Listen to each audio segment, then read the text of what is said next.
뭐 사실 대장암이 조금 치료제가 금방금방 많이 안 나온 건 사실이거든요. 지금까지 다른 뭐 폐암에서는 뭐 진짜로 이렇게 좋은 약들이 많이 나온 거에 비해서 대장암이 조금 약이 좀 덜 나오긴 했는데 효과적인 약들이. 근데 제 생각에는 이제 앞으로는 대장암에서 좋은 약들이 조금 많이 나와서 조금 더 이제 환자들한테 조금 더 도움이 되는 약들이 좀 많이 나올 것 같고, 그래서 여러 가지 검사도 많이 하고 있고, 뭐 그래서 조금 더 희망을 가지고 조금 더 기다려 보는 게 좋을 것 같아요.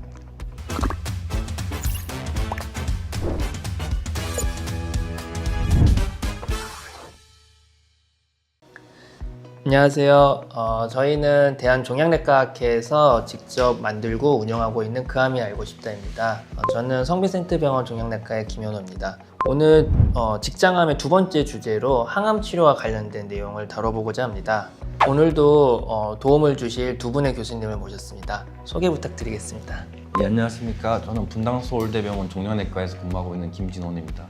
안녕하세요. 네, 저는 서울성모병원 종양내과에서 근무하고 있는 박세준입니다. 네, 오늘 그 표적 치료라고 이렇게 얘기를 했는데요. 환자 보호자분들이 이제 처음에 대장암 진단받고 항암 치료 필요하다라고 하면 사실 표폭스 폴필이 워낙 유명해서 이제 다들 잘 아시는데, 또 요즘 표적 치료제다 면역관문 억제제 이게 또 워낙 화두가 되고 이슈가 되다 보니까 대장암에서는 그러면 표적 치료제는 면역항암제는 쓸 수 없느냐라고 여쭤보시는 분들이 많아요. 그래서 이 내용들도 한번 좀 다뤄보면 좋겠다라는 생각을 좀 했었고요. 일단 표적항암제와 면역항암제가 무엇일까요? 라는 부분부터 한번 말씀드리고 싶습니다. 표적항암제는, 그러니까 표적치료제는 말 그대로 이제 표적이 있는 거죠. 그래서 암에서 발현하고 있는 표적이 있고, 그 표적을 공격해서 암을 갖다가 죽이는 그런 이제 약제가 이제 표적항암제가 되겠습니다. 그래서 표적항암제가 아주 이렇게 좋은 표적이 되려면 기본적으로 다른 몸에는 그 표적이 없고 이제 암에만 그 표적이 많이 나오면 그게 좋은 이제 표적이 되고, 거기에다가 그 표적이 없으면 암이 이제 못 산다 그러면 아주 좋은 이제 표적이 되는 거죠. 그래서 표적이 얼마나 좋은가에 따라서 표적을 공격했을 때 얼마나 치료가 되는지에 따라 달라지는 그런 게 있을 수가 있겠고요. 면역항암제는 말 그대로 이제 우리 몸에 있는 면역을 이용해서 암세포를 갖다가 공격하는, 죽이는 그런 이제 치료 약제가 되겠는데, 원래 우리가 그냥 이렇게 개념적으로 일반인들도 이제 면역이 우리 몸에 있는 이렇게 염증이나 그런 것도 이제 치료를 하는 것처럼 암도 이제 그렇게 치료가 된다고 이제 조금씩 알고 있고 믿고 있었는데, 최근에 들어서 완전 이렇게 이제 항암제가 PD-1, PD-L1이라고 이제 면역관문 억제제 같은 게 나오면서 엄청 좋은 효과를 보이면서 이제 면역항암제가 저희도 이제 많이 사용하고 있고 아주 좋은 효과를 보이고 있고, 저희가 또 이렇게 이야기할 수 있는 기회가 되지 않았나 그런 생각이 듭니다. 정말 좀 쉽게 잘 설명해 주셨는데요. 저희가 이전 시즌이나 이전 회차들에서도 이 표적 치료제나 면역관문 억제제를 조금 자세하게 다룬 부분도 있으니까요. 저희 채널 꼭 구독해 주시고 그 부분 한번 확인해 보시면은 많은 도움 얻으실 수 있을 것 같습니다. 그러면 이제 대장암에서 대표적인 표적 치료제는 뭐가 있나요? 우선 대장암에서 이제 대표적으로 이제 환자분들도 많이 아실 수 있을 텐데, 대표적인 표적 치료제는 크게는 이제 베바시주맙 아니면 세투시맙 이런 약들이 있습니다. 그런 약들은 뭐냐면요, 이제 베바시주맙 같은 경우에는 이런 혈관 생성을 이제 억제하는 표적 치료제인데요. 보통 단일 이렇게 그 약만 쓰이지는 않고요. 보통 우리가 이제 항암 치료를 하게 되면 폴폭스니 폴피린이 이런 항암 치료를 하게 되는데, 그런 항암제와 이제 병합해서 이제 사용을 하게 됩니다. 세투시맙 같은 경우에는 조금 이것도 표적 치료제인데, 이거는 이제 다른 역할입니다. 그러니까 어떤 암세포에 그런 이제 그 EGFR이라는 이제 이 수용체에 이제 붙어서 암세포의 성장을 억제하는 거거든요. 그러다 보니까 이것도 마찬가지로 항암제랑 병합해서 사용을 할 수 있습니다. 이제 그런 걸 선택한 이제 기준이 있는 거죠. 그래서 우리가 환자분들 오면은 처음에 이제 조직 검사하고, 조직 검사에서 이제 이런 유전자 검사나 이런 것들을 이제 진행한다고 말씀을 드리는데, 그 중에서 어떤 KRAS나 NRAS나 이러한 아니면 BRAF나 이러한 유전자의 돌연변이가 있다거나 이런 경우에는 이제 세투시맙 같은 경우에는 효과가 없다 보니까 베바시주맙이라는 이제 그러한 표적 치료를 같이 병합해서 사용을 하게 되는 거고요. 그런 거에 대한 이제 유전자 돌연변이가 없다고 했을 때는 환자 상태에 따라서 이제 뭐 세툭시맙을 같이 병합해서 사용하는 경우들도 있습니다. 폴폭스, 폴피리의 이런 베바시즈맙, 세툭시맙과 같은 표적 치료제를 같이 사용하는 것이 일단 현재 표준 치료다라고 이해를 해볼 수 있을 것 같고, 방금 말씀하신 것처럼 유전자 검사 얘기를 하셨는데요. 워낙 이제 요즘 뭐 암 종류도 중요하지만 유전자가 중요하다 뭐 이렇게 생각할 수 있을 정도로 표적 치료제가 엄청 많아져서 아마 이제 여러 환자분들께서도 그게 궁금하신 것 같습니다. 조금만 유전자 검사 뭐 저희가 하는 방법이나 아니면 지금 대장암에서 필요한 부분이나 이런 부분들을 조금만 더 자세하게 설명해 주실 수 있을까요?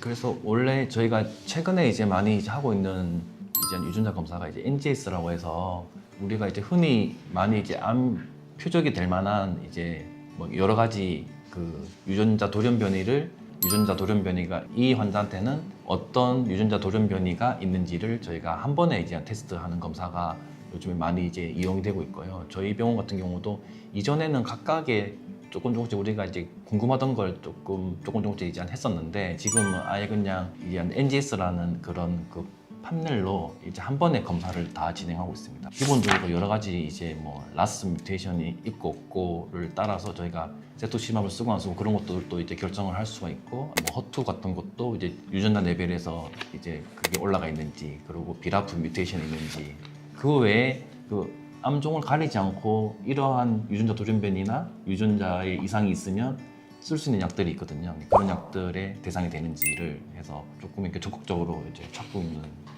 네. 진료에서 많이 이용하고 있습니다. 네, 과거와 달리 이제 여러 가지 유전자를 한 번에 볼 수 있는 하나의 큰 틀을 만들어서 그걸 검사를 해서 확인을 해보고 맞는 약제를 쓴다, 이렇게 이해를 해볼 수 있을 것 같습니다. 이제 말씀하신 것처럼 라스 뮤테이션 뭐 이런 얘기가 막 나와서 조금 어려워지기 시작하긴 하는데요. 그럼 저희가 일단 그래도 대장암 치료에서 몇 가지 유전자를 조금 찝어서 본다면 어떤 약제나 어떤 유전자 변이 이런 것들 좀 주목할 필요가 있을까요? 우선은 이제 아까 말씀드렸던 것처럼 이제 그 K라스, N라스 이런 유전자 돌연변이 있는지를 확인을 해야 되고요. 그래야지 이제 우리가 그 세툭시맙이라는 표적 치료제를 사용할 수 있는지를 좀 확인을 할 수가 있고, 그 다음에 이제 또 중요한 게 이제 비라프라는 그 유전자 돌연변이가 있는데, 이 비라프 유전자 돌연변이가 있는 환자분들은 조금 다른 대장암 환자분들보다 사실 예후가 조금 안 좋은 편입니다. 그리고 꽤나 좀 암 자체가 공격적이거든요. 그러다 보니까 예후가 별로 좋지 않은 것으로 알려져 있고, 그래서 좀 좋은 점은 이제 한 가지는 최근에 그래도 이 비라프에 관련된 표적 치료제 국내에도 지금 승인이 돼 있고 현재는 이제 급여도 돼 있는 상태입니다. 그러다 보니까 비라프 유전자 돌연변이가 있는지 여부를 확인하는 것은 중요하다고 보여지고요.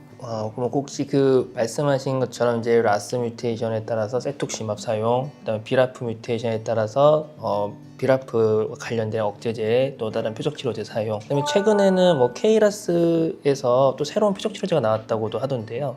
예, 그렇죠. 그 원래 이렇게 대장암이나 직장암에서는 그 케라스 이제 돌연변이가 거의 한 뭐 40% 이상 이렇게 나온다고 이제 알려져 있거든요. 케라스 이제 돌연변이 중에서 이제 타입이 여러 가지가 있는데요. 가장 먼저 이제 약이 나온 게 케라스 G12C에 대한 이제 약이 나와서 이제 여러 이제 암 중에서 케라스 G12C가 있는 경우에는 이제 치료 효과를 보이고 있고, 대장암에서도 물론 이제 뭐 세툭시맙이나 그런 약들과 같이 썼을 때 훨씬 더 좋은 효과를 보이고 있습니다. 하지만 이제 케라스가 전체 이제 대장암에서 한 40% 이상이 발현되지만, 그런 KRAS G12C는 적은 포션, 적은 이제 환자 수만 이렇게 그러한 뮤테이션을 가지고 있거든요. 그게 조금 이제 아쉬웠는데, 최근에는 그 KRAS 뮤테이션 중에서 이제 대장암에서 고발하는 G12D라는 그 위치에 이렇게 돌연변이가 있는 경우에도 사용할 수 있는 약들이 많이 이렇게 연구가 되고 있어서, 그런 약들이 나오면 한 번 더 이렇게 대장암 치료가 조금 더 이렇게 점프업 할 수 있는 기회를 가질 것 같습니다. 네, K라스라고 하는 그 유전자 변이에 대한 연구가 정말 활발하게 이루어지고 있네요. 확실히 그 비중이 좀 많다 보니까 약제 개발이 잘 되면 대장암 치료에서 좀 발전이 훨씬 더 있고 좋은 결과도 있을 것 같습니다. 그 면역 항암제도 많이 궁금해 하시는데요. 그럼 아까 그 유전자 검사 했을 때 어떤 환자들에게 면역 항암제가 사용하는 것이 도움이 될지도 알 수 있나요? 예, 그럼요. 그래서 저희가 면역 항암제는 전통적으로 이제 MSI라고 부르는데 이제 현미부수체라는 게 있거든요. 그래서 이제 그런 우리가 뭐 이렇게 보는 게 있는데 그게 이제 하이로 조금 언스테이블 그러니까 불안정성을 보이는 암 중에서는 저희가 면역암 치료에 아주 잘 이렇게 듣는 걸 이미 이제 알고 있습니다. 모든 이제 암 중에서. 그래서 대장암에서도 이제 MSI 하이라고 하는 그런 표현형을 가지는 이제 암종이 뭐 전체 암에서는 한 10에서 15% 나오지만 전이성 암에서는 한 4에서 5% 정도가 나오고 있고 저도 그런 환자들한테 써보면 아주 이렇게 효과가 좋고 그리고 이제 면역항암 치료 자체가 이제 면역 관련 부작용이 있을 수 있지만 그런 게 다 나타나진 않기 때문에 대부분의 환자들은 면역 관련 부작용 없이 거의 이제 항암 치료 안 하는 것처럼 암이 쑥쑥 주는 걸 갖다 확인할 수 있거든요. 그래서 그런 환자들은 이렇게 놓치지 않으면 안 되기 때문에 저희가 항상 이제 환자들한테는 이제 MSI 검사나 그런 게 이제 관련된 검사를 해서 그런 환자를 갖다 찾아내고 있습니다. 네, 유전자 검사가 뭐 여러 가지 면에서 되게 중요한 검사가 되겠네요. 그럼 면역항암제의 그런 효과도 되게 좋은데 혹시 뭐 임상연구나 관련돼서 또 최근 저희가 궁금한 소식들은 없을까요? 사실 이제 대장암 환자분들이 지금까지 조금 억울한 면이 있었던 게 사실 면역항암제가 다른 암종에서는 굉장히 많이 쓰이는데 대장암에서는 사실 효과를 많이 못 보여서 조금 아쉬운 면이 있었는데 이런 MSI 하이인 대장암 환자분들은 아까 교수님께서 말씀해 주신 것처럼 굉장히 좋은 반응을 보이거든요. 그래서 최근에 이제 진행됐던 연구들 중에서는 뭐 직장암인데 조금 진행돼서 뭐 아까처럼 뭐 항암 방사선 치료를 하고 뭐 이제 수술을 하고 이런 환자분들에서 MSI 하이인 경우에는 그 면역 항암제만으로도 이게 완전 간해를 보이고 수술 없이 계속 1년, 2년, 3년 계속 이제 완전 간해를 보이는 경우들이 있었고 그리고 이제 대장암 같은 경우에도 이제 진행성 대장암 경우에는 원래는 수술하고 이제 항암 치료를 이제 6개월 정도 이렇게 해야 되는데 이 MSI 하이인 대장암 환자분들 같은 경우에는 수술 전에 면역 항암제 한 2번 정도 맞고 나서 수술해 보니까 거의 한 70% 80%가 거의 다 완전히 간해를 보였거든요. 그렇기 때문에 이제 MSI 하이 4기 환자분들에서도 이제 사용이 되지만 최근에 이제 조금 진행성인데 수술을 할 수 있지만 조금 진행된 상황인 그런 환자분들에서도 이제 큰 도움이 이제 될 수 있을 거라고 생각을 합니다. 네. 이제 대장암에서도 연구들이 좀 활발히 이루어지고 있다. 네, 네. 그렇게 생각을 할 수 있을 것 같습니다. 네, 오늘 저희가 표적항암제 그리고 면역항암제 관련돼 가지고 이제 대장암에서도 새로운 기회들이 찾아오고 있다라는 메시지로 한번 내용을 좀 진행해 보았는데요. 두 분 교수님께서 너무 설명을 잘 해주셔서 뭐 따로 코멘트가 혹시 있으실까요? 뭐 사실 대장암이 조금 치료제가 금방금방 많이 안 나온 건 사실이거든요. 지금까지 다른 뭐 폐암에서는 뭐 진짜로 이렇게 좋은 약들이 많이 나온 거에 비해서 대장암이 조금 약이 좀 덜 나오긴 했는데 효과적인 약들이. 근데 제 생각에는 이제 앞으로는 대장암에서 좋은 약들이 조금 많이 나와서 조금 더 이제 환자들한테 조금 더 도움이 되는 약들이 좀 많이 나올 것 같고 그래서 여러 가지 검사도 많이 하고 있고 그래서 조금 더 희망을 가지고 조금 더 기다려 보는 게 좋을 것 같아요. 네, 저도 동의하고요. 뭐 김준희 교수님 아마 이제 그 좋은 약들 임상 시험 하시면서 이제 많은 경험을 해보셔서 이제 그렇게 말씀하실 수 있는 것 같고 앞으로도 이제 많은 이러한 치료제들이 새로 이제 개발될 거고 이런 것들이 이제 환자분한테도 좀 큰 희망이 될 수 있을 것 같아서 기대를 해봐도 좋을 것 같습니다. 저는. 네, 오늘 두 분 나와주셔서 너무 감사드리고요. 이번 이야기는 이렇게 마치도록 하겠습니다. 감사합니다. 잠깐! 항암치료 환무명답 출간 기념으로 코스모TV 구독자 이벤트를 진행합니다. 자세한 내용은 영상 아래 설명란 또는 코스모TV 게시글에서 확인 가능하시고요. 구독자 여러분들의 많은 관심과 참여를 부탁드립니다. 감사합니다.